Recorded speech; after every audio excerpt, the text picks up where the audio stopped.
I'm Elaine Clayman from the Elaine Clayman Justine Bray team at Brown Harris Stevens, and today you're going to meet our silent, quiet partner in the background who gets us from the accepted offer to the closing. So good morning or good afternoon, Stu, whatever it might be.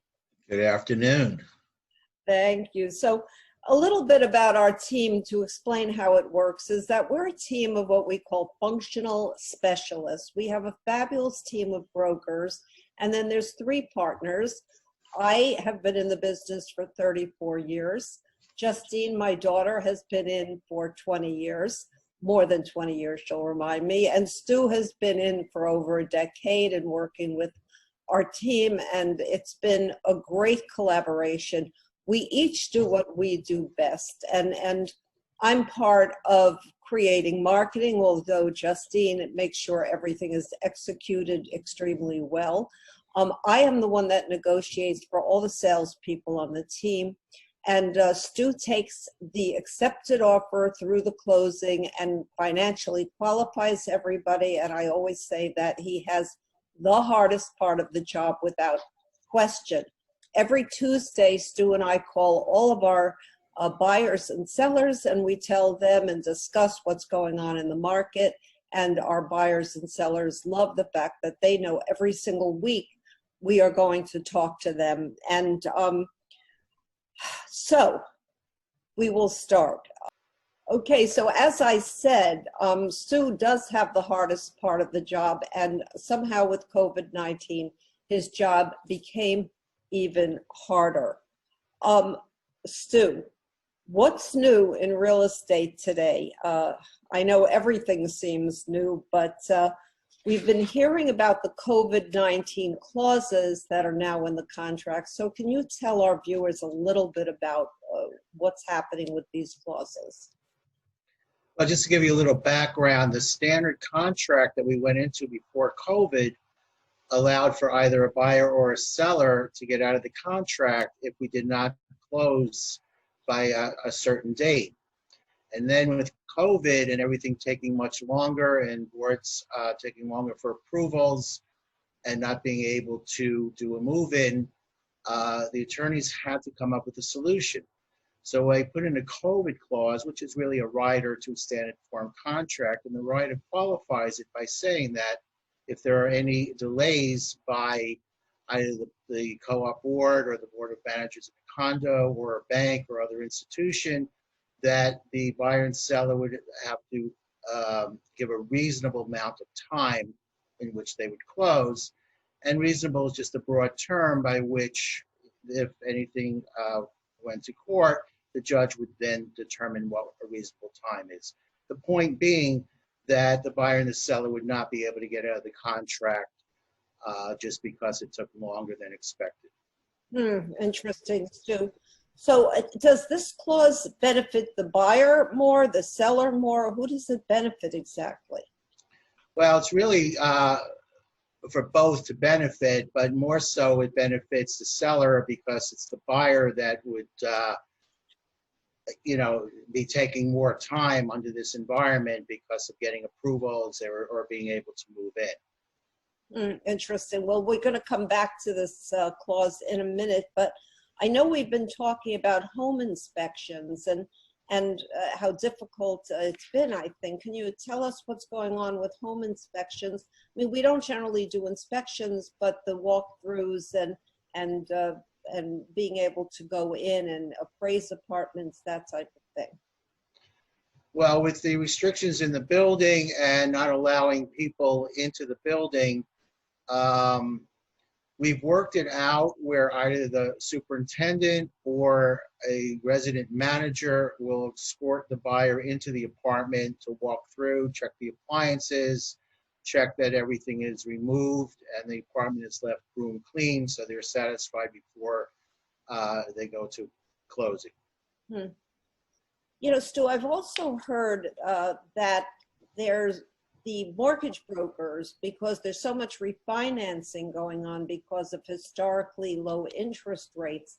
Are you finding that that is true in New York? I know it's happening in other parts of the country, that they're just so overwhelmed with refi.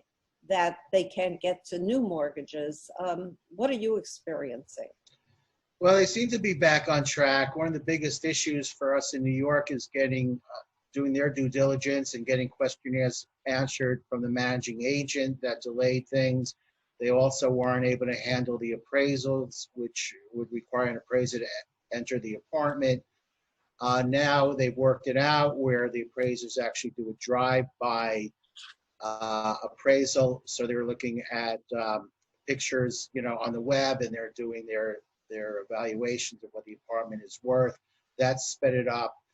What we've seen, though, is that in contracts, attorneys are asking for 45 days to get a mortgage for a buyer, where it used to be more a 30-day time period.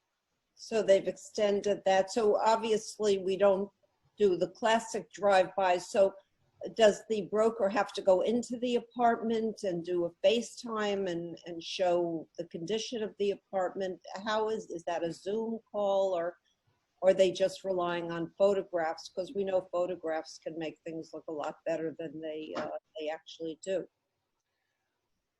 Well, the brokers are not doing a FaceTime with the appraisers, and they're not so particular about the condition of an apartment. They just want to make sure that everything is there. It's represented as they see. So